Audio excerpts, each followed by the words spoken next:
pero otros podrían ser lo voy a aguantar.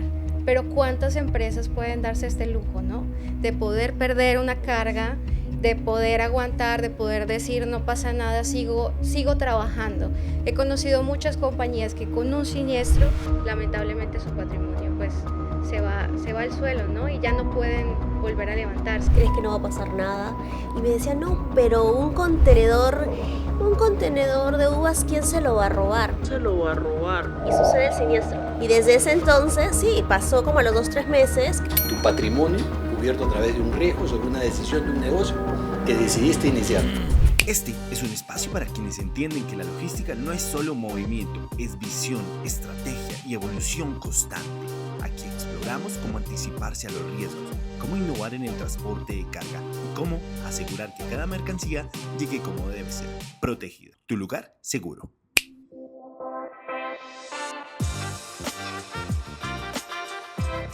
Hola a todos y bienvenidos a este nuevo episodio de nuestro podcast Tu Lugar Seguro, donde exploramos los desafíos más importantes de la logística. Hoy me acompañan Gonzalo de Romaña, presidente ejecutivo de PIC y una de las voces más influyentes del comercio exterior en la región. Bienvenido. Muchas gracias por eso, no creo que sea tan así, pero muchas gracias por lo que me toca. Carlos Caro, director de Transportes y Casco de PIC, experto en logística aplicada a sectores sensibles como agroexportación y alimentos. Bienvenido, Carlos. Victoria Goicochea, Regional Manager de Ya Insurance, especializada en riesgos logísticos complejos. Y su servidora, Chief Innovation Officer, soy Alejandra Cruz, de la compañía Ya Insurance Brokers. Bueno, pues bienvenidos a todos y nuevamente a ustedes en este espacio. Bueno, en un sector donde cada grado cuenta, que es el sector específicamente de logística perecedera, tenemos unos grandes retos allí, ¿no? Entonces, lo primero que quisiera saber es qué se considera para una mercancía perecedera, Carlos y Gonzalo, qué es importante para una mercancía perecedera. Oiga, antes de continuar con este podcast, lo invitamos a que se suscriba, dele clic en la campanita y esté atento a todos los invitados que tenemos en este espacio. Tu lugar seguro. Yo te diría inicialmente que el tiempo. El tiempo creo que es lo que marca que la mercadería perecedera pueda llegar a su destino correctamente. Y el tiempo, además del frío, por supuesto, ¿no? Y para el tiempo necesitamos mucha infraestructura para que las cosas puedan salir a tiempo y con la temperatura adecuada a llegar. ¿Tú qué opinas? Creo que deberíamos definir primero qué cosa es perecedero, ¿no? Cualquier producto perecedero es ese producto que en el tiempo envejece. Así como cualquiera de nosotros en el paso de los días, meses y años envejecemos, las frutas, las verduras, la carne, también tiene el mismo proceso. Y justo por eso es que es tan importante el tema de la temperatura. Hay que tener claro que la temperatura no evita que los productos se maduren. Ralentiza el proceso, lo hace un poco más lento, lo dificulta. Y es el reto que tiene el mercado de seguros, justamente. Desde esa primera vez que alguien intentó llevar banano desde una isla en Jamaica a las costas de Nueva York y se presenta ese primer reto hasta los retos que tenemos hoy, que hemos vivido, por ejemplo, con la pandemia, el tema de los medicamentos, el tema específicamente todo este proceso de frío que hubo que hacer para que llegara a cada rincón del planeta con las vacunas que eran necesarias. Y perecedero cualquier cosa que tenga vencimiento, ¿verdad? Porque leí en un artículo de la Organización Mundial de la Salud que los medicamentos también están considerados como perecederos, ¿no? Así es. Y la cadena de frío es la batalla contra el tiempo y la temperatura, pues. A pesar de que vaya con control de cadena en frío, no significa lo que mencionabas, que la mercancía o los perecederos no van a tener su proceso de maduración correcto. Sí, algo que discutimos siempre aquí en la oficina cuando tenemos un siniestro sobre perecibles es que tenemos claro que contra la naturaleza no se puede luchar. Entonces hay que tenerlo clarísimo. Y la mercancía, como lo decimos siempre, es un ser vivo. Entonces, más aún los productos perecederos. ¿Qué pasa con el perecedero? No solamente se enfrenta al cambio de temperatura, el tema de oxígeno, ventilación, CO2, todos los procesos que pasan en la cadena de suministros, empezando en la huerta de aquel productor de palta, de aguacate, el acopio, el almacenamiento, ese ingreso por primera vez a un contenedor refrigerado, que llegue a un puerto, que se embarque, que se desembarque, y si por ejemplo vamos a Asia, pues tiene 7.000 kilómetros de ingreso hacia la primera ciudad donde se va a distribuir, o en Estados Unidos, y todos esos retos son los que nos tienen que llevar a que el mercado de seguros empiece a pensar un poco distinto lo que hemos venido haciendo hasta el día de hoy. Porque como digo, la naturaleza va a seguir. La palta, la fresa, el banano, la carne van a seguir su proceso de maduración. El tema es que a ese consumidor final, cualquiera de nosotros, lleguen en las mejores condiciones. Y tienes otro reto importante en ese proceso, que Carlos lo decía hace un rato, la trazabilidad del producto, porque al final de cuentas la cadena de suministros no se va a medir solamente por el transporte, se va a medir desde que está sembrando. Y poderle hacer trazabilidad a ese producto, de qué insecticida fue usado para ese producto. Porque finalmente el país que va a comprar no solamente va a pretender que llegue a tiempo, que llegue en la temperatura o la madurez correcta, sino va a decir, ¿y con qué lo fumigaste? ¿Y de dónde salió? ¿Y de qué zona se fue? Entonces la trazabilidad creo yo que es otro reto importante que sufren los precederos. ¿Y qué riesgos aparecen cuando no? Cuando todo esto que acabamos de mencionar no se tiene en cuenta. Yo te diría que hay un riesgo fundamental en todo el asunto, que es el económico, sin ninguna duda, ¿no? Hay una persona que invirtió en hacer una cosecha, hay otra persona que invirtió en el transporte, hay otra persona que invirtió en la llegada a la hacienda, hay otra persona que invirtió en comprar el producto y finalmente no llega correcto. Entonces el riesgo, además de toda la cadena, y que Carlos nos lo puede explicar mucho mejor, finalmente es un problema económico, ¿no? Carlos, ¿qué recomendaciones les das a los exportadores al momento de elegir los proveedores que le van a permitir tener un proceso de exportación lo más prolijo posible? Lo primero es seriedad, ¿no? Una cosa que siempre se discute de cara a toda esta cadena logística es quién me saca el producto, ¿no? ¿Qué transportista? No solamente a nivel de experiencia, porque por ahí uno puede decir, yo tengo un amigo que hace mucho tiempo me viene atendiendo, pero ese amigo cuenta con certificaciones necesarias para el tipo de producto, su equipo está capacitado. Puedes tener un amigo que tiene un vehículo, un camión, pero tú necesitas de repente una flota, porque ese transportista no llega a tiempo, o se malogra, o se enferma el chofer, y tienes que tener siempre un plan B. Una cosa que nosotros discutimos mucho aquí en PIC es el tema de generar cadenas de suministro resilientes. Y eso va por varios escenarios, pero el primero de todos es proveedores validados y contratos bien firmados. Porque ¿qué va a suceder? Ningún producto está libre de tener un siniestro, cualquier tipo de daño o pérdida. Que como dice Gonzalo, la trazabilidad, en ese minuto que ocurrió, simplemente mires dónde estás en el mapa y digas, esto es responsabilidad de mi proveedor X, de mi proveedor Y, o de repente es mía. Y sobre eso, nada mejor que el mercado de seguros. Yo siempre escucho críticas al mercado asegurador. Total, tenemos tantos años en esto que siempre uno encuentra eso. Pero lo digo todo el tiempo, no hay industria que genere el nivel de resiliencia que el mercado de seguros. Que tú puedas detenerte, voltear a ese hermano mayor y decirle, mi contenedor de palta se cayó al mar, ¿qué hago? Y que te diga, tranquilo, si tú cumpliste con 1, 2 y 3 y estás al día en tu prima, yo me encargo de lo demás. Acá está el dinero que perdiste. No existe una industria que haga eso. Correcto. Al final tienes varias actitudes frente al riesgo, ¿verdad? O sea, una es, lo puedes trasladar tal cual como lo has dicho ante una compañía aseguradora, pero otros podrían ser lo voy a aguantar. Pero ¿cuántas empresas pueden darse este lujo, no? De poder perder una carga, de poder aguantar, de poder decir no pasa nada, sigo trabajando. He conocido muchas compañías que con un siniestro, lamentablemente su patrimonio pues se va al suelo, ¿no? Y ya no pueden volver a levantarse. Yo te diría que primero, si tú miras a un empresario que decide iniciar un proyecto, ese empresario tiene una idea, esa idea trae un riesgo de per sí, que funcione o no funcione el proyecto. Además una inversión, que finalmente es economía, y esa inversión pasa por tu patrimonio, porque vas a ir a un banco a pedir dinero, vas a exportar, no sabes qué va a pasar en el futuro, y todas esas situaciones de riesgo que no puedes controlar al inicio, la mejor manera es, por lo menos al inicio, trasladarlas. Ver un seguro que te pueda ayudar a enfrentar esas probabilidades de sucesos que tú no puedes hoy controlar. Como decía Carlos, no podemos contra la naturaleza. No podemos saber qué le va a pasar a la aventura. No vamos a viajar en el barco ni en el avión a ver si le sucede algo. No tenemos idea. Entonces, ese no tener idea, aquello que le llamamos en seguros incertidumbre, tiene un costo, una prima, y es la mejor manera de cuidar tu patrimonio. Finalmente es eso. Tu patrimonio cubierto a través de un riesgo sobre una decisión de un negocio que decidiste iniciar. ¿Qué mejor? ¿Para qué lo voy a asumir? Si lo voy a asumir, mejor no hago nada. Exacto, es correcto. Entonces, del exportador esperamos que tome todas las medidas para contener el riesgo, ¿verdad? Pero también el exportador espera algo, una buena infraestructura portuaria y aeroportuaria. ¿Estamos preparados, Gonzalo? Yo creo que sí, yo creo que hoy sí.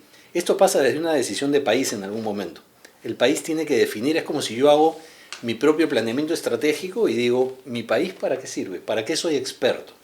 Entonces, si el Perú, con las 3 regiones que tenemos, tiene diversidad de productos alimenticios y tenemos que alimentar a 8.000 millones de personas que existen en el mundo, y ahora con las exportaciones a China especialmente, donde tienes 1.450 millones de personas a las que hay que alimentar, ese viaje necesita un avión, ese viaje necesita un puerto, ese viaje necesita una carretera, ese viaje necesita una decisión de Estado a decir, vamos a incentivar, vamos a dar más infraestructura, vamos a hacer mejores puertos, vamos a hacer mejores aeropuertos y vamos a regular una serie de procesos para que nuestra carga, la que exporta el Perú, pueda llegar a los demás países del mundo en ventajas. De nada nos sirve poder exportar algo si tenemos que pasar 15 controles para que ese producto salga del país, o llegar a otro país y necesitar 15 controles para que ese producto pueda ingresar. Nosotros en el Perú tenemos firmados, si mal no recuerdo, 44 tratados internacionales, 44. Es un montón, creo que no hay país en el mundo que tenga tantos tratados firmados. ¿Y eso qué es lo que hace? Nos abre las puertas a los demás países para que esos productos que son especialidad nuestra, los llevemos al mundo. Para llevarlos al mundo, ¿qué necesitamos? Buena infraestructura. Yo creo que se ha mejorado muchísimo la infraestructura del Perú, tanto en carreteras, en las 2 principales que tenemos, norte y sur. En puertos ni se diga, con el nuevo puerto de Chancay, con lo que se está haciendo en aeropuertos, un nuevo aeropuerto que hemos inaugurado. Yo creo que vamos en esa línea. Y quizás esa línea vaya siendo no solamente decisión del Estado, sino presión de los propios privados, ¿no? Que están empujando a eso. Y por ejemplo, a nivel Latinoamérica, Carlos, ¿tú qué crees? ¿Tenemos esa infraestructura? ¿Tienes Yo ese creo que alcance? sí. Digamos, si comparamos un proceso de descarga de productos de hace 20 años con lo que tenemos hoy, podemos ver, por ejemplo, esta buena noticia que tuvimos hace años, hace 15 años, de que llegara DP World y APM al Callao, contagió a los demás países. Tenemos una operación de DP World importante en Ecuador, los puertos que tiene Colombia, empezando por el puerto de Buenaventura, lo que sucede en Chile, que también hay una gestión muy importante. Yo creo que la costa oeste de Sudamérica está de... ¿Qué pasó? Es tu celular. Dale. Sí. Comenta. Ya, de nuevo. ¿En qué estábamos? Tin, tin, tirín. ¿Por qué te Yo distrae creo, un simple ruido? sí, claro, porque se pega en los micrófonos. Yo creo que como región estamos preparados. Si comparamos un proceso de descarga de mercancías de hace 20 años en cualquier puerto de la región con lo que hay hoy, hemos avanzado muchísimo. De sur a norte tenemos los puertos en Chile, San Antonio, Valparaíso. Nosotros en Perú, que tenemos fuera el proyecto de Chancay, que va a ser un tema revolucionario, tenemos Tisur en Arequipa, tenemos Paracas, tenemos en el norte, y además vemos este contagio de DP World con 2 operaciones en la costa oeste, tanto Perú como Ecuador, Buenaventura y Cartagena en Colombia. ¿Qué nos da? El próximo Corío. El próximo Corío, que también es un proyecto con el gobierno norteamericano. Lo que nos da es mirar toda la costa oeste de América del Sur hacia el consumidor más grande que hay en este momento, que es Asia. Y toda esa línea de proceso de trabajo, sobre todo en perecibles, es súper importante. Y hemos visto que Cartagena, Pozorja y San Antonio están buscando acuerdos con Chancay para venir por cabotaje hasta el puerto de Chancay y de aquí salir hacia el mercado asiático. ¿Por qué? Porque te ahorras 7 a 15 días. Hoy no, por ahí escuchamos a alguien diciendo, no, todavía no se gana el tiempo. Claro, estamos empezando. La carrera no es de corto plazo, es de muy largo aliento. Yo creo que en los próximos 10 años, esto que decía Gonzalo al inicio de que Sudamérica se está convirtiendo en el almacén de productos para el planeta, se va a sentir con una fuerza muy inusitada. El proyecto que se acaba de presentar entre China y Brasil para hacer un puerto que une los 2 océanos. Un tren, que una los 2 océanos. Eso va a ser un proyecto gigantesco. Tremendo. Entonces, todo eso, si uno lo mira a través de las carreteras longitudinales que unen Sudamérica, este tren y los puertos, lo que vamos a hacer es que nos vamos a convertir en un país de procesos marítimos y aéreos también, con lo que está haciéndose aquí, muy importantes. Y aprovechar la diversidad que tenemos, ¿verdad? Porque la diversidad es lo que nos va a permitir alimentar todas esas bocas. Porque finalmente, si tú miras la población en el mundo, tú vas a ver que la número 1, aunque parezca mentira, hoy día es India. India tiene la población más grande del mundo, 1.600 y pico millones de personas. De ahí viene China y de ahí viene Estados Unidos. Pasas de 1.400 millones a 300 millones. Y de ahí empiezan Brasil, por ejemplo. Brasil, que es extraordinario por lo que cuenta Carlos. Imagínate unir ambos océanos, pero llevar o traer mercadería a través de un tren. Si bien tenemos la carretera transoceánica, nosotros en teoría, usar esa misma infraestructura para traer un tren, lo que le llamarían, entre comillas, tren de cercanía. Sería una maravilla. Así es. Y en este tema de transporte aéreo, transporte marítimo, de pronto contémosle un poco a quienes nos están viendo cómo es este proceso. Fuera de micrófonos hablábamos, por ejemplo, de el proceso del espárrago, que nadie creería que es así de especializado, ¿no? Entonces nosotros lo sabemos cuando nos llega a nuestra mesa. Ah, qué lindo espárrago y qué rico espárrago, Qué rico. pero no sabemos toda la logística que esto trae. Entonces me encantaría que nos contaran un poco de esto. Cada producto tiene su particularidad, ¿verdad? Pero lo que es claro, y Carlos lo dice constantemente en cada charla que tiene Carlos, que nos tiene cansados a nosotros hablando de las famosas cadenas logísticas, donde para que ese producto, como decíamos, llegue fresco a algún lugar, fresco para nosotros es rápido, con la madurez adecuada, en el tiempo adecuado, porque si no va a perder valor, ¿verdad? Y ese empresario que ha invertido en ese producto que va a llegar al otro lugar más maduro, lo que corresponde con menos valor, trae toda una cadena, como bien decía Carlos, desde que se sembró la trazabilidad y el transporte. Porque el transporte no empieza necesariamente en el puerto. El transporte empieza cuando yo lleno mi contenedor en el punto de acopio o en la zona especializada de acopio, como se hace en el espárrago, y de ahí tengo un transportista terrestre. Y el transportista terrestre tiene que tener las categorías y las condiciones adecuadas, por ejemplo, para Estados Unidos el tipo Basque, que es un nivel de seguridad especial para poder llevar productos de Estados Unidos. Ese transportista también tiene un riesgo en el camino, ¿no? Hubo un problema, lo chocaron, en fin, cualquier cosa que puede ser. Y de ahí va a llegar al puerto o va a llegar al aeropuerto. Tiene que llegar a tiempo, con la temperatura correcta, y de ahí embarcarlo.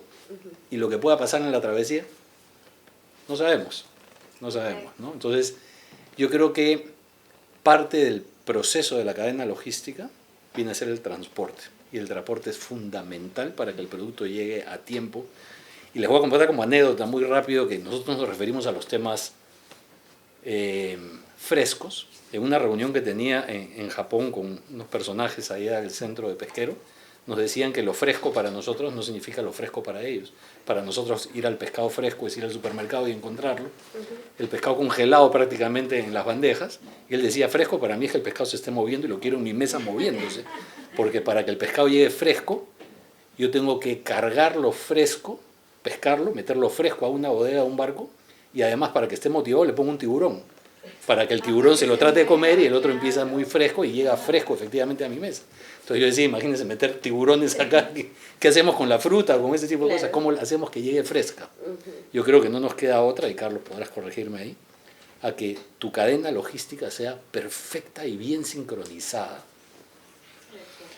Y también tener pues la colaboración de las entidades gubernamentales, como por ejemplo los trámites sanitarios y fitosanitarios, donde es un cuello de botella muy, que cuando afecta al exportador no tiene a dónde recurrir, porque él dice, yo contraté correctamente un transportista que es experto en el manejo de esta carga. Hice el proceso de preenfriamiento correctamente, pero llegan acá estas personas y no hacen correctamente su trabajo. Entonces, ¿qué nos falta también como país, digámoslo así, por parte de estas autoridades, los criterios como país de homologación de los trámites sanitarios y fitosanitarios, Carlos? Mira, yo creo que empezar hablando de que el Perú es un país de empresarios, ¿no? Cada empresario es un superhéroe realmente. Y claro, muchas veces nos preocupamos de lo que nos toca, que si la cosecha, que si la siembra es la correcta, el tipo de semilla, el acopio, el transporte, y nos chocamos contra la pared algunas veces en el tema normativo.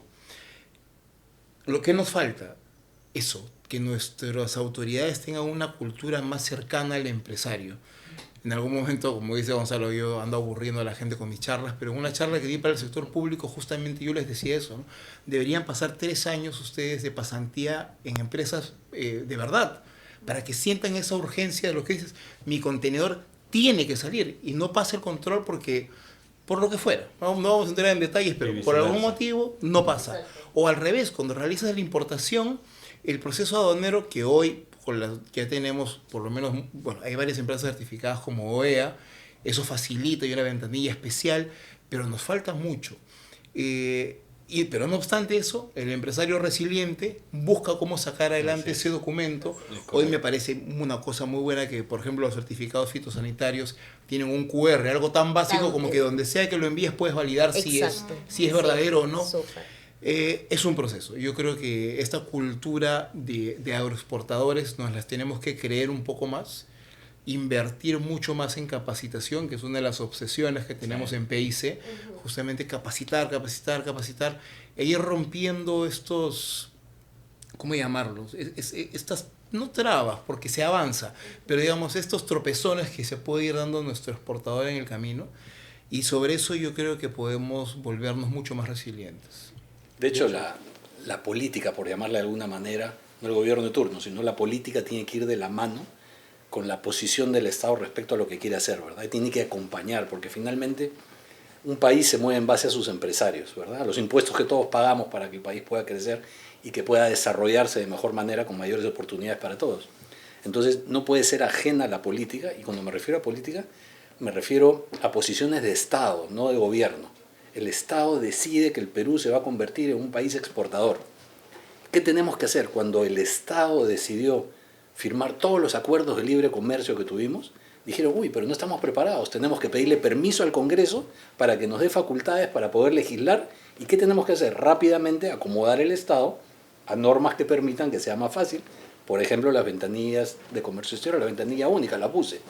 Fue toda una política poner de acuerdo a SUNAT, a SENASA, al Ministerio de Educación o quien estuviese involucrado en el centro, para que en una sola ventanilla, cosa impensada en un momento en este país, con un solo requisito podías tramitar absolutamente todo. Trámites tan difíciles como poder, me acuerdo que estuve en el tema de pesquería, exportar pescado o enlatados de pescado, que los trámites eran pero a 30, 60 y lo siento mucho, eran súper complicados. Hoy, en una simple ventanilla con un papel, ya tienes tu trámite hecho.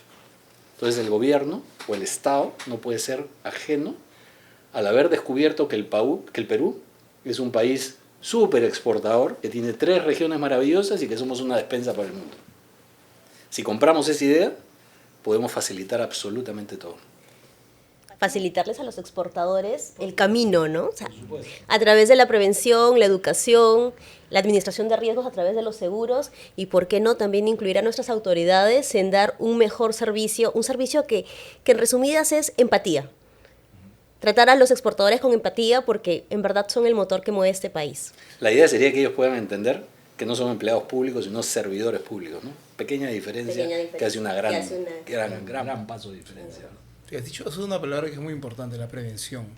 Yo creo que la usamos mucho en el tema, por ejemplo, de salud, ¿no? Incluso las aseguradoras y las clínicas hablan mucho de la prevención en salud, pero ya debería tocarnos hablar de la prevención en las cadenas de suministro, ¿no? Esta mejora continua que se tiene que generar, el exportador, el importador, pero también todos aquellos que los proveen de punta a punta.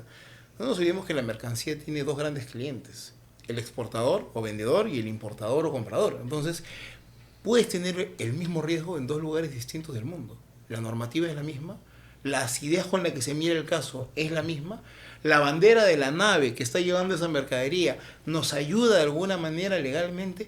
Todos esos aspectos, ya sea que hablemos de espárragos, como se habló hace un momento, de palta, de granadilla, del producto que fuera, el agroexportador tiene que verlo muy bien. Por ejemplo, las CITE, que son aquí organismos público-privados que hacen investigación. El CITE Papa, por ejemplo, que lo dirige una persona que es muy cercana a nosotros, el nivel de investigación que hacen, tremendo, ¿no? No solamente para decir, la papa es de tal o cual característica, sino exploramos los riesgos, cómo se debe transportar. Ya no le está importando, no están pensando en el seguro, en el barco, en el avión. Para que este producto viva bien en Holanda, tenemos que hacerlo de esta manera. Y ya toca a la cadena de suministros adaptarse. O sea, en la medida en la que pudiéramos en cada proceso, nosotros como país somos grandes agroexportadores de... Voy a hablar sobre el arándano, que es nuestro producto bandera, pero el nivel de investigación ahí que nos lleve a poder entender, como digo, a este ser vivo llamado mercancía, diciéndonos, yo quiero, necesito, y para llegar bien, que se me trate así, así, así, ahí estamos asegurando a nivel preventivo cualquier riesgo. Y todo lo que pase fuera de eso, pues será súbito e imprevisto, será externo. Y para eso el mercado asegurador. Y generar alguna normativa técnica que pueda ser homologada con otros países, ¿no? Nos pasaba, me acuerdo que negociábamos con el Japón cuando estábamos en el TLC, la exportación de limones a Japón. Y los japoneses me decían, ustedes no tienen norma técnica para limón. Y nos decían, ¿y qué cosa es una norma técnica para limón? Que tenga un calibre, que sea más amarillito, menos amarillito. Y hasta la acidez la controlaban ellos. Wow. Cosa increíble. Entonces, como dice Carlos, poder armar todo ese tipo de normatividad, como dice, los CITES, los Centros de Innovación Tecnológica que existen en el Perú, son maravillosos. Poco conocidos, pero son maravillosos. ¿Por qué no armar ese tipo de normatividad que pueda ser homologada en otros países? Como homologamos con España, por ejemplo, la anchoveta, ¿no? O la anchoa, como le dicen ellos. La homologamos y nos pusimos de acuerdo que se exportaba así, se hacía de esta manera. Y hoy día la exportación de anchoa o anchoveta, que era usada para harina de pescado a nosotros en el Perú, es un monstruo para España, ¿no?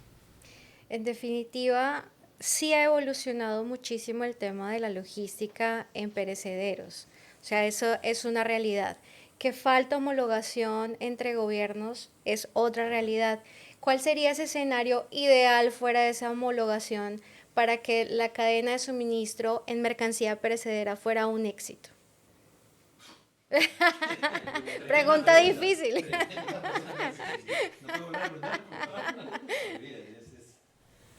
Pasa, como ya hemos comentado, pasa por muchas cosas, ¿no? Primero pasa por una conciencia de Estado, de decir, esto es lo que tenemos que hacer. Pasa desde, lo comentábamos también hace un rato fuera del micrófono, desde una carretera correcta, de una carretera donde sepa que si mi camión va a salir a las 5:50 va a llegar a las 5:60, o 70 o a las 8, que las horas sean correctas, que no me encuentre a mitad de camino un accidente que no puede ser controlado, o una traba, o un cierre de carreteras, o algún tipo de proceso que evite que eso pueda suceder.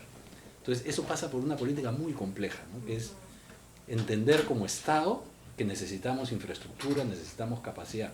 Tenemos TLCs firmados por todos lados, tenemos requisitos internacionales firmados por todos lados. La cosa es si los podemos cumplir, si estamos capacitados para poder armar para que eso sea posible. De hecho, una de las cosas que nos enseñó muchísimo, y también lo comentábamos mucho con Carlos, es la pandemia. No podemos dejar la pandemia fuera de estos asuntos porque todos en la pandemia sufrimos de los alimentos. Y que no habían y que no llegaban, y uno miraba las noticias en Estados Unidos, y en Estados Unidos era terrible. Porque los grandes centros de distribución decían, no, yo no tengo absolutamente nada, y si me quieres devolver algo, ni me lo devuelvan, porque no tengo capacidad de poder asumirlo. Entonces, ¿qué nos enseñó la pandemia? Como nos contaba en una exposición que teníamos, una directora de una gran cadena de naviera, nos decía, claro, es que todo nos acostumbramos a través del sistema de Amazon a tener todo inmediato. Y queríamos el alimento inmediato cuando necesitábamos el alimento. No había capacidad porque los puertos estaban topados, porque los aeropuertos no podían aterrizar los aviones. En fin, y ahí entendimos que muchas de las cosas que teníamos que corregir pasaban por la cadena logística para poder asegurar que una situación tan compleja como eso, algo tan sensible como el alimento, llegara a todo el mundo. Así que es muy difícil tu pregunta. Pero o sea, es una pregunta difícil, pero yo creo que este ejemplo de la pandemia es lo que más nos puede ayudar a hacer entender a todos la importancia del mercado de transportes. Imaginémonos por un momento que se paraliza todo el transporte no en el planeta, en nuestra ciudad, donde sea que vivas. No hay un camión, no hay un carro, no hay un taxi, no hay una bicicleta, no hay un avión, no hay un barco. En 3 días te quedaste sin comida. En 10 sin medicamentos. En 15 sin ropa. En 20 las empresas empiezan a colapsar. Si podemos llevar a un terreno que todo el mundo puede entender, la pandemia creo que es el mejor ejemplo.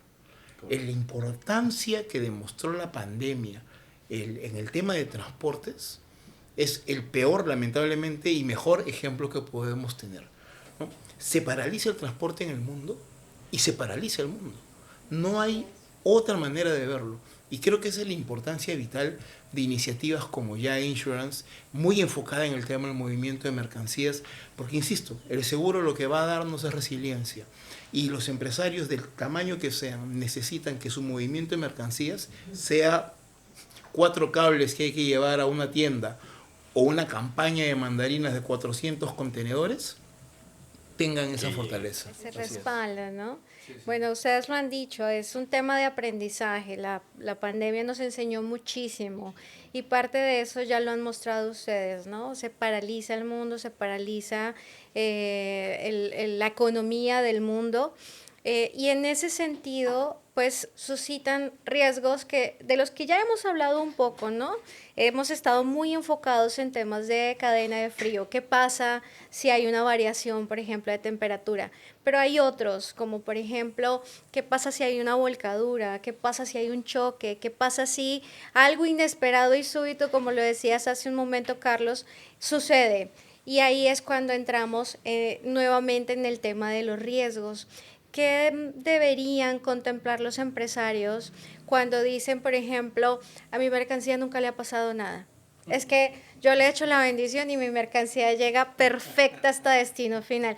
Bueno, aquí hemos visto muchísimos de esos, pero ¿qué enseñanza, justamente así como nos lo dejó la pandemia, qué enseñanza le daríamos a esos empresarios? Primero, buscarlos ustedes. Porque yo creo que nuevamente, en todos los años que yo tengo seguros, que son muchísimos, se imaginarán por las canas y por la falta de pelo, que nunca había encontrado un broker que sea tan especializado en un rubro tan importante. Con Carlos conversábamos cuando hablábamos de transportes, estábamos en este proceso de los seguros de transportes, que transporte en un momento fue visto como el patito feo, ¿verdad? Nadie se mete al transporte sin darse cuenta que el transporte es el centro y la columna principal de toda empresa. Todo lo que existe en las empresas viene por una importación o por una exportación. En base a eso funciona. Y dentro del sistema de seguros, el mundo del transporte se convirtió en un seguro como adicional, ¿no? Más me interesa el incendio, el robo y otro tipo de cosas que el seguro adicional. Y vemos un broker como Jaco, una visión extraordinaria de mirar que el mundo va caminando hacia eso. Y se especializa en un tipo de seguro que no solamente es el típico seguro, sino que además van ustedes produciendo ciertos niveles de pólizas de seguros dependiendo de los riesgos que se van encontrando. El sistema frío, corrígeme Carlos, fue un sistema que siempre era el feo de todo transporte, ¿no? No, el riesgo de frío ni hablar, no queremos frío, y resulta que ustedes salen con una póliza de frío, o el riesgo de los contenedores, el daño a los contenedores, y ustedes salen con un seguro de contenedores. Entonces, eso significa que ustedes, innovando, parte de lo que tú te dedicas, están mirando a cómo se mueve el mundo para producir que aquellos riesgos que van a nacer de repente solos, o que empiezan a través del cambio del mundo a nacer, ustedes los recogen y le dicen al empresario, tranquilo, yo tengo tu tranquilidad. Y eso que es mejor tener un seguro y no necesitarlo, que necesitarlo y no tenerlo, es siempre cierto. Revisaba el otro día que esto parecía que fue un dicho que se generó en el Perú, pero lo generó un periodista venezolano. Sí, y lo más importante, tener el seguro correcto. Porque puedes tener el seguro, pero si no es el que tu mercancía necesita, es como si no lo tuvieras. Y ahí pasa otro tema súper interesante que vemos muy común nosotros, que es el análisis del riesgo de tu asegurado. Si tú no llegas a entender a tu asegurado, es algo que nos impresionó a ustedes cuando hablábamos, que llegan a profundidad de entender qué hace el asegurado. No es, te dedicas a exportar, lo que necesitas es una póliza así, sino mirar cada riesgo al que está expuesto y tener la cobertura correcta y el seguro correcto para enfrentar ese riesgo o aquel miedo que tiene el empresario de que le pueda suceder. Habrá algunos que te dicen, no, yo asumo una parte y transfiero la otra, o simplemente es tan grande mi riesgo que quiero asegurarme absolutamente todo, hasta lo impensable, como la pandemia en algún momento, ¿no? Que dentro del análisis de riesgo que se hizo en el mundo, eran muy pocas empresas las que tenían asegurada un tipo pandemia. Sí, bueno, yo creo que es las menos. La penetración del seguro en Latinoamérica es del 4%. Entonces, imagínense, seguros obligatorios, como por ejemplo en Colombia es el del SOAT, correcto. No toda la población tiene el seguro obligatorio, entonces eso nos habla mucho justamente de esta cultura del Porque no lo tomas por conciencia, lo tomas porque si no, no puedes renovar tu patente o... Claro. O porque ya te pasó.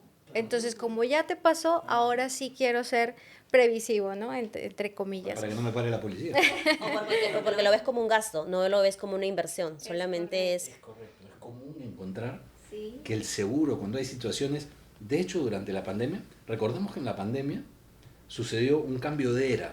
Muchos historiadores dicen que es un cambio de era. Un cambio de era significa que en algún momento de la historia ha sucedido algo que pueda cambiar el mundo o el comportamiento humano hasta cierto sector, ¿correcto? Entonces, en la pandemia que tenemos, que en algún momento, mes de marzo, mes de abril, todo el planeta estuvo detenido en sus casas. 8.000 millones de personas pensando, ¿y ahora qué hago? ¿No? ¿Cómo sobrevivo a esta situación? Y ese acto hizo que nacieran un montón de situaciones alrededor de esto que se estima que fue un cambio de era. Estos historiadores dicen que es un cambio de era. Y ese cambio de era trae nuevos comportamientos humanos, por tanto nuevos riesgos, ¿verdad? Y uno de los principales, nuevamente insistimos, es el transporte, porque a todos nos faltó todo. A todos. Hasta el motociclista que llevaba el delivery a tu casa, ya no existía, ya no había. Hasta ese nivel del riesgo de transporte, ¿verdad?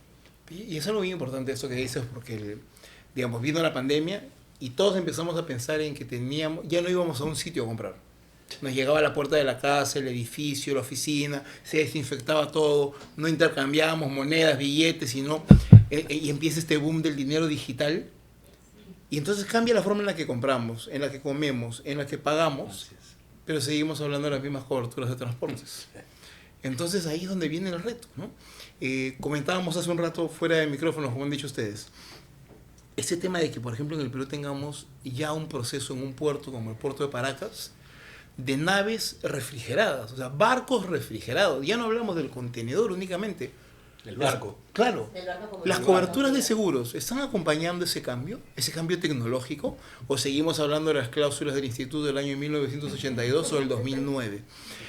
El riesgo pasa a ser un riesgo distinto. Aquí hay una empresa peruana que mueve refrigerados a toda la región, muy grande, pero se siguen enfrentando a problemas como los problemas para cruzar entre Chile y Argentina cuando hay problemas de nieve. O que han estado con vehículos varados 4 días por los mineros ilegales que han cerrado las carreteras en el Perú. O que no pueden llegar a Ecuador a tiempo porque hay un problema de cambio de documentación en el proceso migratorio. Y entonces uno dice, es que, claro, la póliza, todo esto que cuento está en exclusión. Y entonces ese empresario dice, oye, cumplo con todo, pago, pero viene un tema externo que no tiene que ver conmigo.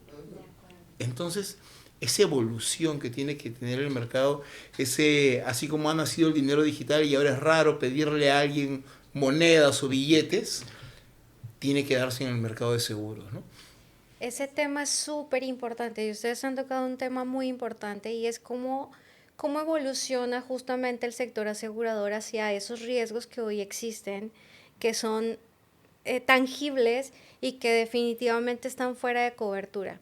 Bueno, ahí nos metemos en un tema que es un sector súper tradicional, pero hay compañías que han evolucionado a InsurTech. No sé si ustedes han escuchado el término, es básicamente la unión de la palabra seguro con tecnología. Y estamos viendo muchísimos avances en ese aspecto. Uno de ellos, no sé si han escuchado el seguro paramétrico. Sí, claro. Por supuesto. Hablando, por ejemplo, del productor de alimentos, qué importante es este seguro, ¿no? Porque inmediatamente conocen, por ejemplo, una situación de lluvias y pueden verificar que existió cierta precipitación, se activa tu seguro sin tener que presentar reclamación. A mí eso me parece una evolución importantísima. El seguro agrario fue como una evolución importantísima en un momento, ¿no? Y todo el mundo le hacía asco al seguro agrario porque decía, uy, es muy probable que llueve o que haya granizo y se malogre tu carga.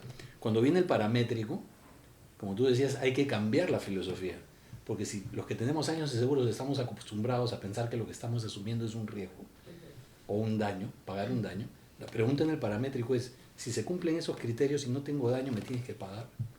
Entonces, esa ha sido una discusión tremenda que hemos tenido en varios foros alrededor del paramétrico. Porque si yo te digo que yo te voy a pagar siempre y cuando llueva X cantidad de milímetros cúbicos o que suceda esto, que el clima llegue a tanto, suceden esos hechos, pero no tengo pérdida.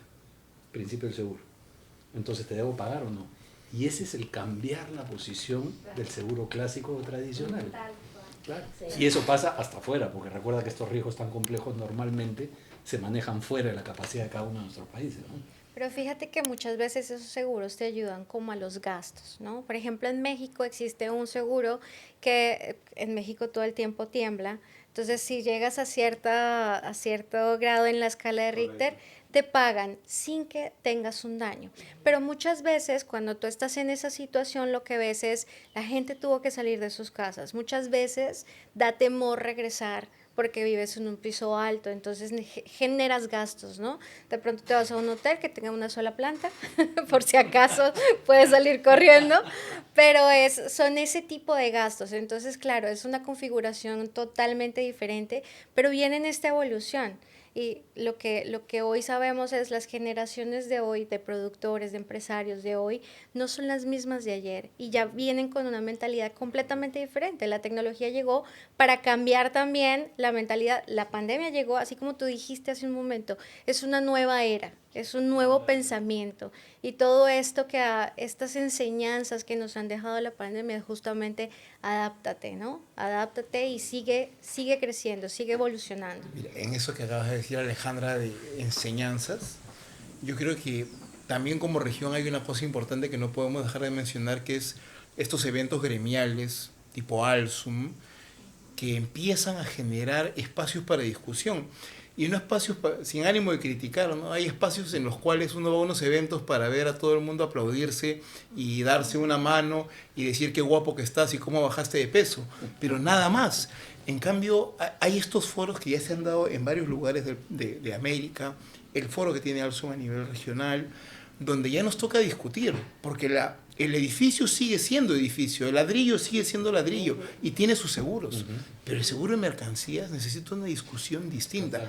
Desde, por ejemplo, el transporte de vehículos que tienen baterías de litio. ¿Qué tal nuevo reto? ¿Qué tal problema? Algo no pensado. O, por ejemplo, ahorita estamos nosotros con unos cuantos siniestros en una nave que se hunde entre Sri Lanka y la India. ¿Qué tiene que ver el Perú con una nave que va entre Sri Lanka y la India? Pero es un mercado importante para muchos agroexportadores y tuvieron la mala suerte de que en ese tramo iba mercancía suya en tal nave. El nuevo riesgo que tú comentabas es la batería, ¿no? Claro. Cuando el capitán dice, ustedes no me dijeron que tenían batería de litio. No, pero yo estoy embarcando autos, no batería de litio. Claro. Claro, cómo cambia el análisis de riesgo, ¿verdad? Exactamente. En el momento de marcar. Y ahí es importante agregar que como importador o exportador, tú puedes decir que ahora tengo que leer todas estas cláusulas y entenderlas. Y es importante contar con un administrador de riesgo que te lea la letra pequeña y te la haga entender. Sí. Para que tengas una idea de lo que el seguro te va a cubrir y no una falsa expectativa. Contra lo mal que me pueden mirar las aseguradoras del mundo en este momento, yo considero que un asegurado nunca debe comprar una póliza de manera directa. Siempre a través de un asesor, un corredor de seguros. Sí, porque el nivel de profesionalismo que se entrega ahí es distinto al de la venta directa. No es la asesoría, el entendimiento. Hay brokers muy grandes que tienen incluso divisiones, ¿no? División de minería, de transporte, de agro, de... Entonces, todo eso... Y no es el negocio de la compañía de seguros, además, entender el riesgo del asegurado solamente. Es justamente hacer la póliza. Entonces, todos somos asegurados. Ya que tengamos asegurado nuestra casa, nuestro carro, nuestra salud, nuestra vida. ¿Qué mejor que tener al lado, ante cualquier siniestro o ante cualquier evento, alguien que te diga, tranquilo, el especialista soy yo, te voy a contar cómo es? Y ese es un gran problema, porque por lo menos en transporte y de perecibles, con las cláusulas clásicas, le dicen al asegurado normalmente, no, esto está cubierto, no te preocupes, toma tu póliza, paga, y a la hora del siniestro, y eso se los digo a todos, por favor, no, los ajustadores, los liquidadores no somos los malos, se los prometo. Solamente interpretamos las coberturas. La palabra es fea, pero no somos los malos. No somos los malos. Entonces, pero sucede que el asegurado se sorprende y dice, ¿pero cómo?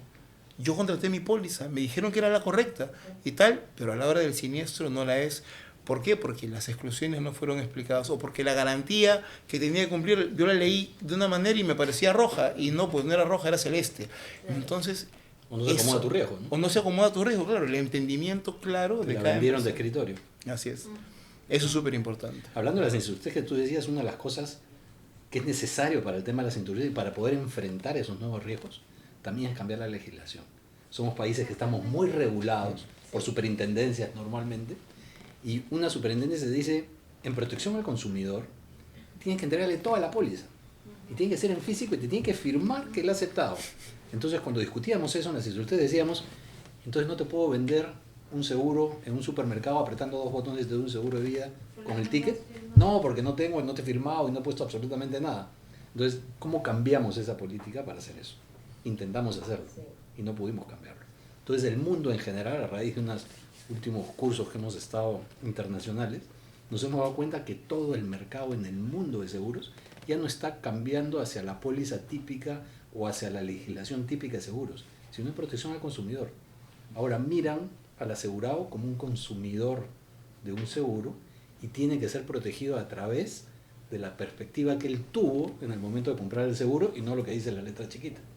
Se han regulado ciertas cosas como que cualquier cláusula que limite los derechos del asegurado tiene que estar en letra negrita, más entendible, pero todavía tenemos que firmar la póliza de este tamaño, ¿no? Sí. Se trata, como decía Victoria hace un momento, el ser empáticos, el entender cuál es tu riesgo, de dónde estás adoleciendo, para que ese asesor pudiera decirte, mira, así se puede ajustar tu póliza. Pero sí, exacto, eso es como la evolución justamente que estamos teniendo con el seguro, lo cual me agrada mucho, porque el ente regulador al final va a tener que ceder, eso digo yo.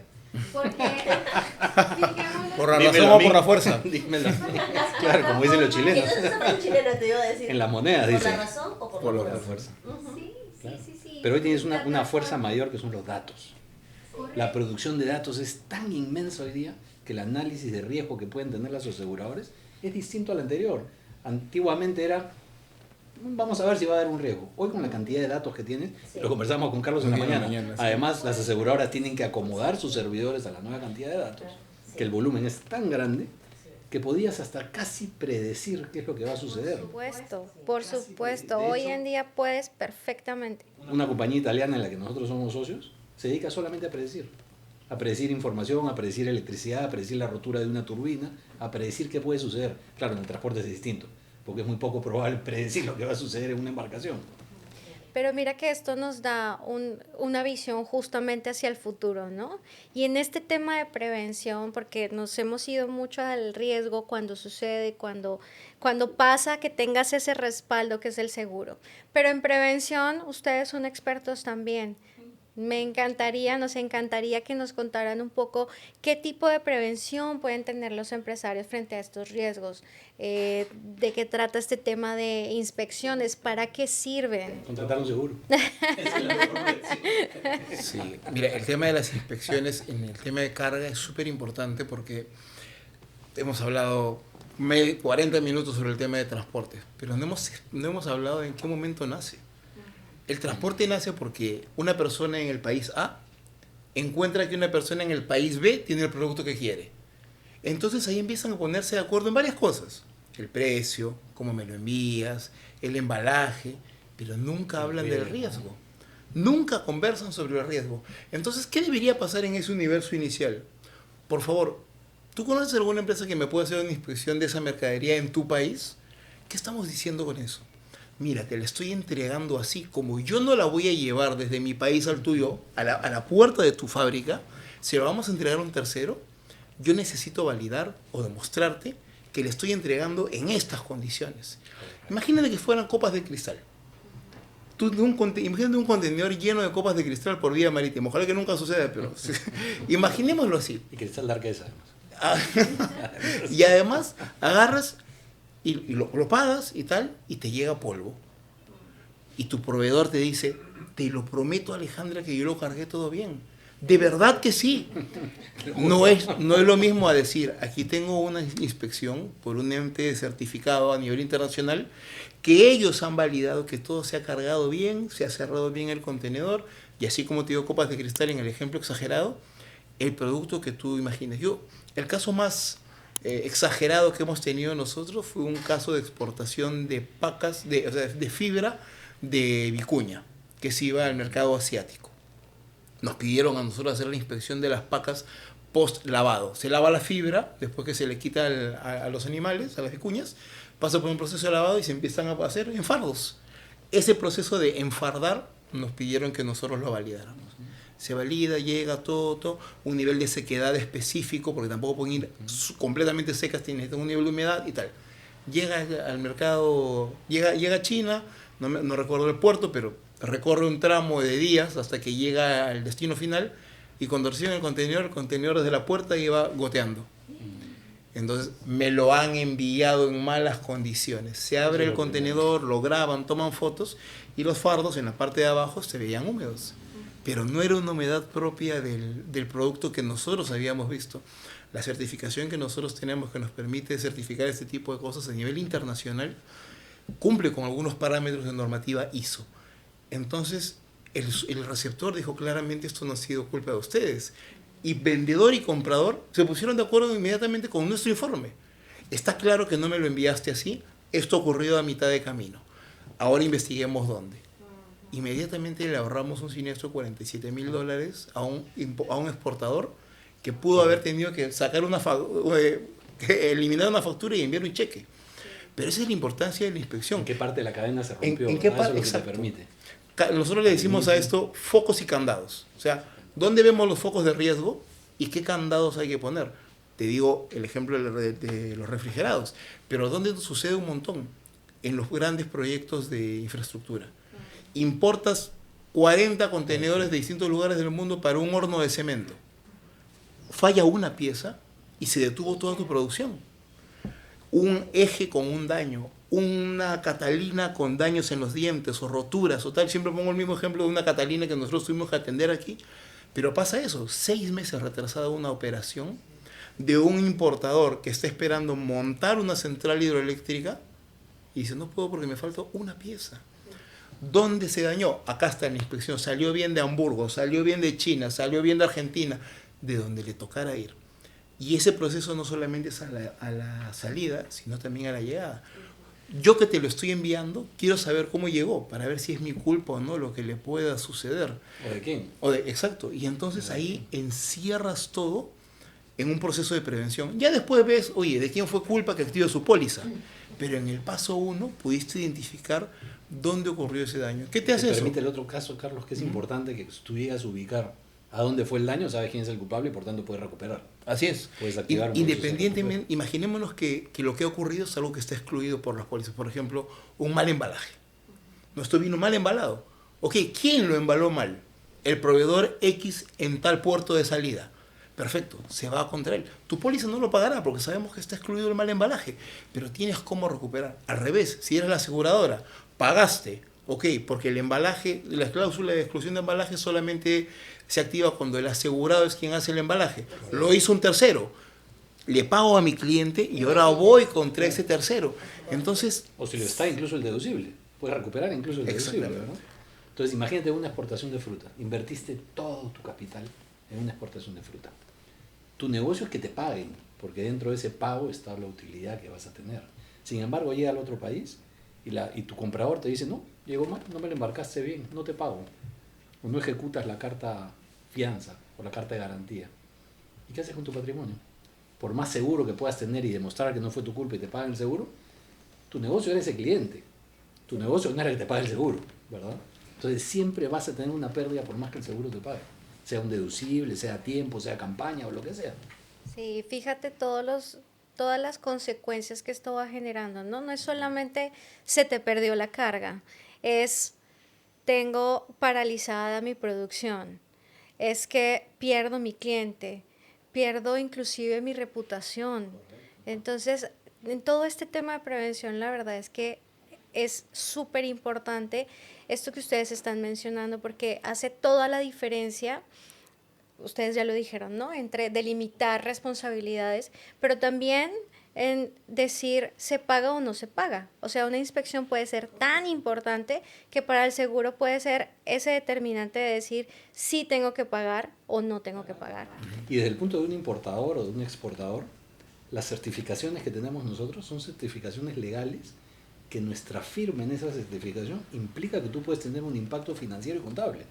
Es decir, cómo descargo de mi inventario aquello que se me malogró, cómo descargo de mi contabilidad aquello que vendí que no pude vender, que no me pagaron, que hay una factura que tuve que cancelar y el sistema tributario me va a decir: ¿pero por qué la cancelaste? Demuéstrame que por qué cancelaste esta factura. Seguramente porque quieres liberar impuestos. Esa es la primera visión, ¿verdad?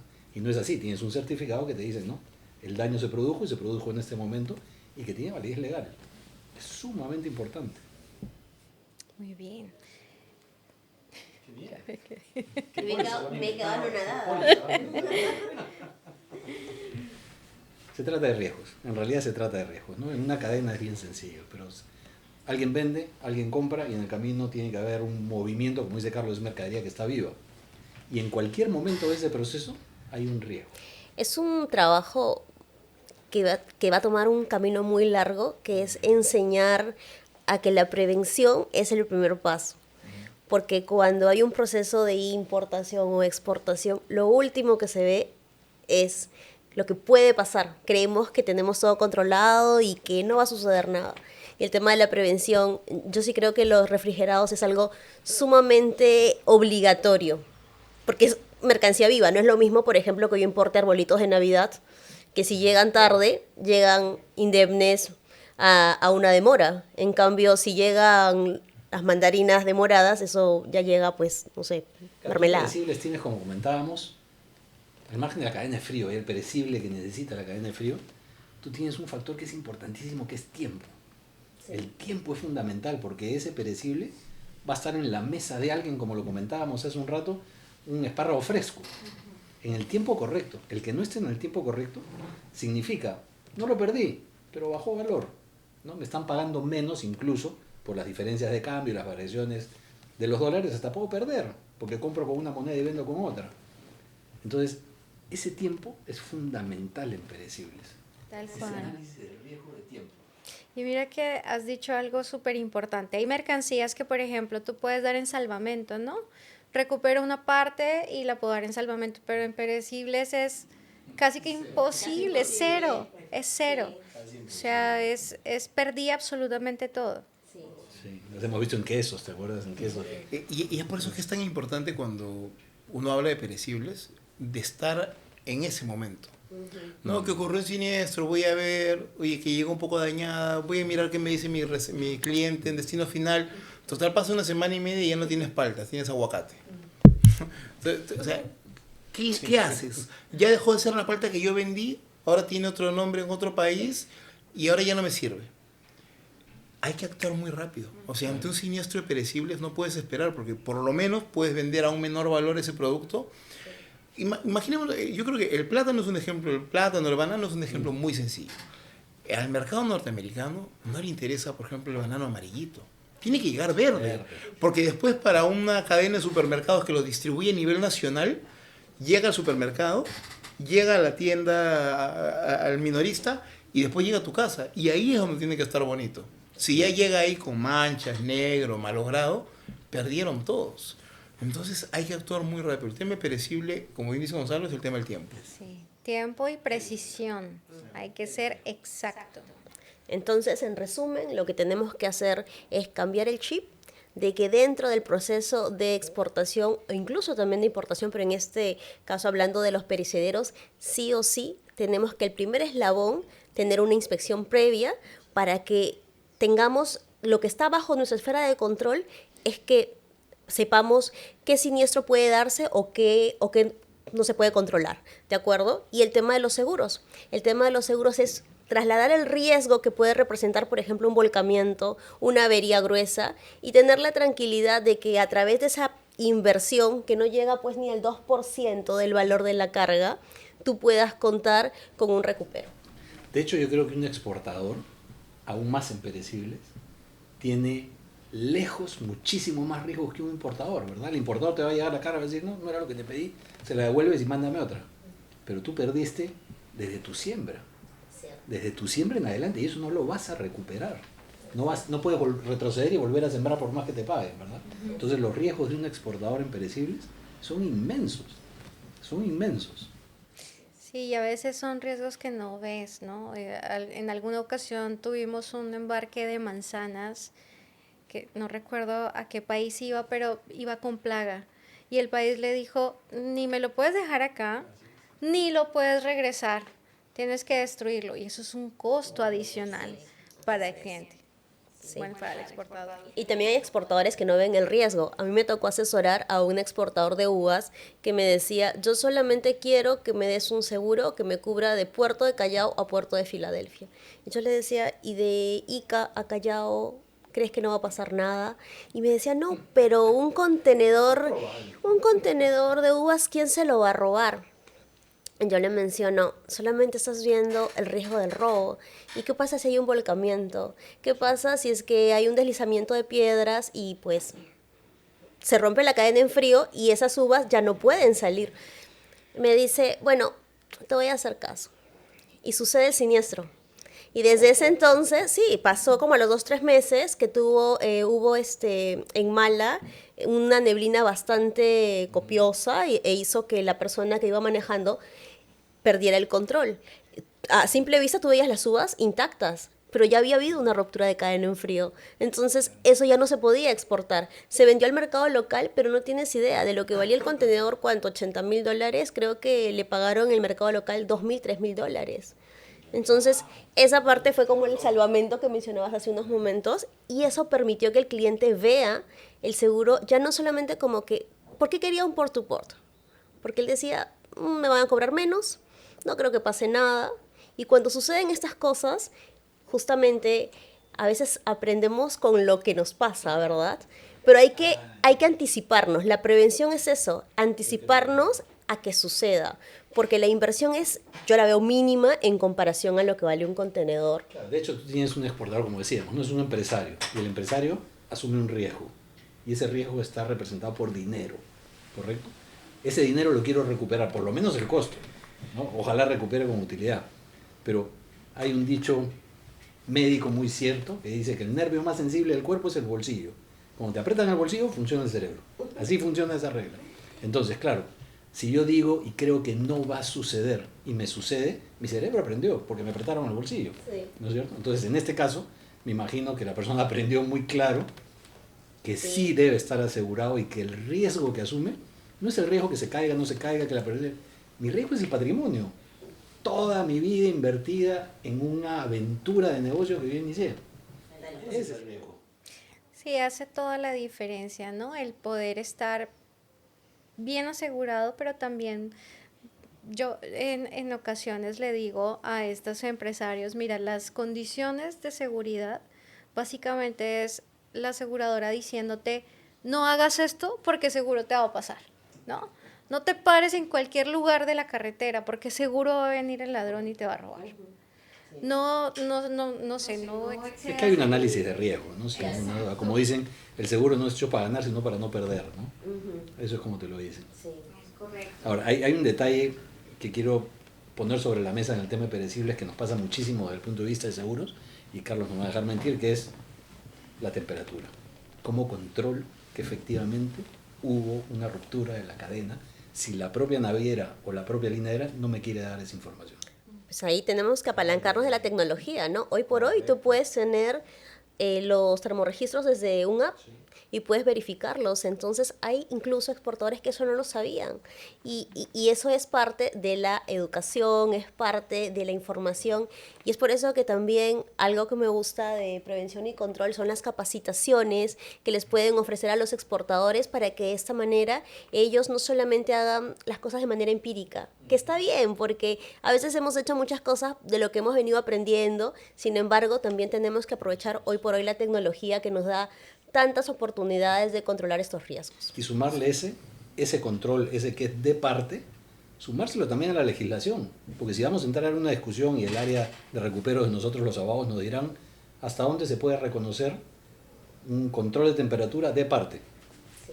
¿Cómo enfrentamos ese tema? En serio, yo creo que no debemos perder de vista que el mundo se mueve en base al transporte y a todo el sistema logístico necesario para que eso que compré llegue a donde debe llegar y lo que vendí llegue a donde debe llegar, sea el delivery típico de casa a casa o lo que sea.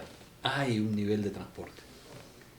Si no perdemos de vista eso, entenderíamos, y desde el punto de vista de seguros entenderíamos, que el riesgo más importante que alguien debe tener cubierto al margen de la salud, mi auto, lo que sea, es el transporte. Sin ninguna es el transporte. Así es. Bueno, pues quiero agradecerles, Carlos, Gonzalo, Victoria, por este espacio. Ha sido súper interesante conocer todo ese trasfondo de mercancía perecedera, lo que pasa en el transporte, la cadena de suministro tan importante para que todos nosotros podamos disfrutar alimentos frescos en nuestra mesa. Los invitamos a todos a que nos sigan escuchando en un próximo episodio. Si ustedes quieren volver a escuchar a Carlos, a Gonzalo en algún tema en que ustedes nos pidan, con muchísimo gusto nos pueden escribir a info@jainsurance.com y ahí estaremos súper pendientes de sus comentarios. También cualquier duda que tengan con respecto a este tema. Prevención y Control son expertos en inspecciones, en capacitaciones, en todo lo que tiene que ver con esa prevención de riesgos, y J Insurance estamos con ustedes en el aseguramiento correcto de sus mercancías. Muchas gracias. Gracias. Muy bien, gracias.